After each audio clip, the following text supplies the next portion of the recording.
मैं मेरा जंगल अभियान की ओर पूरा भटक गया था। चुड़ैल के बताए हुए रास्ते पे जाके मैं पूरा गुमशुदा हो गया था। आदिवासियों का देसी दारू का अड्डा अभी तक मुझे प्राप्त नहीं हुआ था।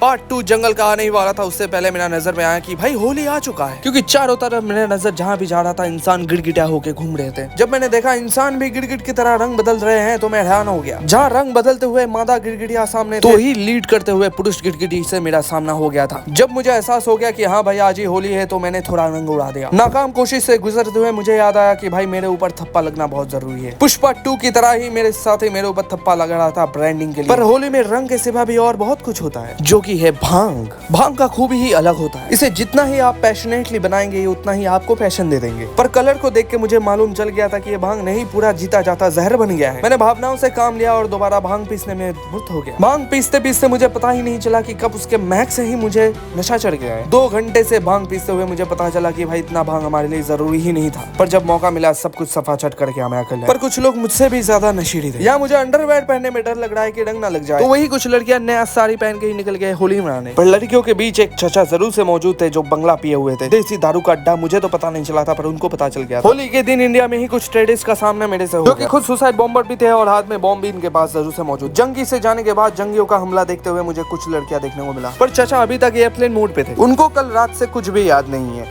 देख तो वो ऐसे रहे थे कि उनको पता भी नहीं है कि वो उठा तो उठा कैसे। यहाँ पे छप्पर फाड़ धूप में मेरा तो फट गया था और इंसानी मादा दल छतरिया लेके निकल गए थे। कड़कती धूप में दूसरे गाड़ी के ऊपर एक बंदर देखने को मुझे मिला, जो कि इतने नशे में था कि खुद ही अपना पूंछ समेट रहा था और उसे मालूम ही नहीं चल रहा था कि पीछे से क्यों टान पड़ रहा है। इंसान इतना गिड़गिड़ बन गए थे कि खुद तो रंग बदल रहे थे, साथ ही साथ दूसरों का भी रंग बदल रहे थे। पर मुझे पता अभी तक नहीं था कि इतना भयंकर नशा आखिर कहाँ से फैला, इससे अभी तक मेरा खुद का ही सामना नहीं हुआ। होली का माहौल ऐसा था कि कोई अगर रंग नहीं बदल रहा है तो उसको ही चार्ज किया जा रहा है। रास्ते में जाते ही मुझे खूंखार जंगियों से सामना हो गया था, जहाँ जबरदस्ती मेरे सफेद चेहरे पे काला नमक छिड़का गया था। पर खून नहीं बह रहा था, इसलिए उन्होंने मेरे मुंह पे बिमल थूक दिया और मेरा चेहरा पूरा लाल लाल हो गया शर्म से। मुझे लगा इस बीमारी से बहुत दूर चले जाना चाहिए मुझे, तो मैंने मेरा बाइक उठाया और काला मुंह लेके निकल गया शहर की ओर, जहाँ मेरा एक्सपेक्टेशन था कि एटलीस्ट उनके मुंह तो काला नहीं हो गया था। उम्मीद और शर्म से भरा हुआ मैं सीधा चल पड़ा शहर की ओर। उम्मीद तो मेरा तभी टूट गया था जब मैंने कुछ अजीब सा चीज रास्ते में देखा। शहर की ओर बढ़ते हुए मुझे रास्ते में दिखा कि वहाँ पे भी टेररिस्ट का एक छोटा सा झुंड पहुंच गया है, जो अभी तक अपने पिछवाड़े से कलर उतार रहे हैं। आखिरकार रंग बदलने का समय पार हो चुका था और रात होने ही वाला था। जैसे कि अभी रंग बदलने का समय पार हो चुका था तो इंसान अपना रंग उतार के सफेद होके घूम रहे, क्योंकि अभी गिड़गिड़ी बनने का समय पार हो चुका था। सुबह तो लोग गिड़गिड़ी बन के पिक्चर उठा लिए थे, अभी इंसान बन के पिक्चर उठा रहे हैं। जहाँ मुझे खुद कच्छा पहनने में डर लग रहा है कि कोई रंग ना डाल दे, वहाँ लोग साड़ियाँ पहन के घूम रहे थे, ऊपर से फूल में गेंदा फूल लगाए हुए। भारत में आंटियों का समूह इतना खतरनाक होता है कि उनको कुछ भी चीज का परवाह नहीं होता है। बस स्टैंड के पास के सड़क में सीट ना मिलने के बावजूद भी आंटी का समूह फिर भी इतना खतरनाक थे कि पेपर फैला के खुद ही बैठ गए उसके ऊपर। साथ में स्नैक्स भी मौजूद थे उनके पास। आजाद सुस्त इंसानों के बीच में अभी भी भंग पिया हुआ भंड मंडरा रहा था।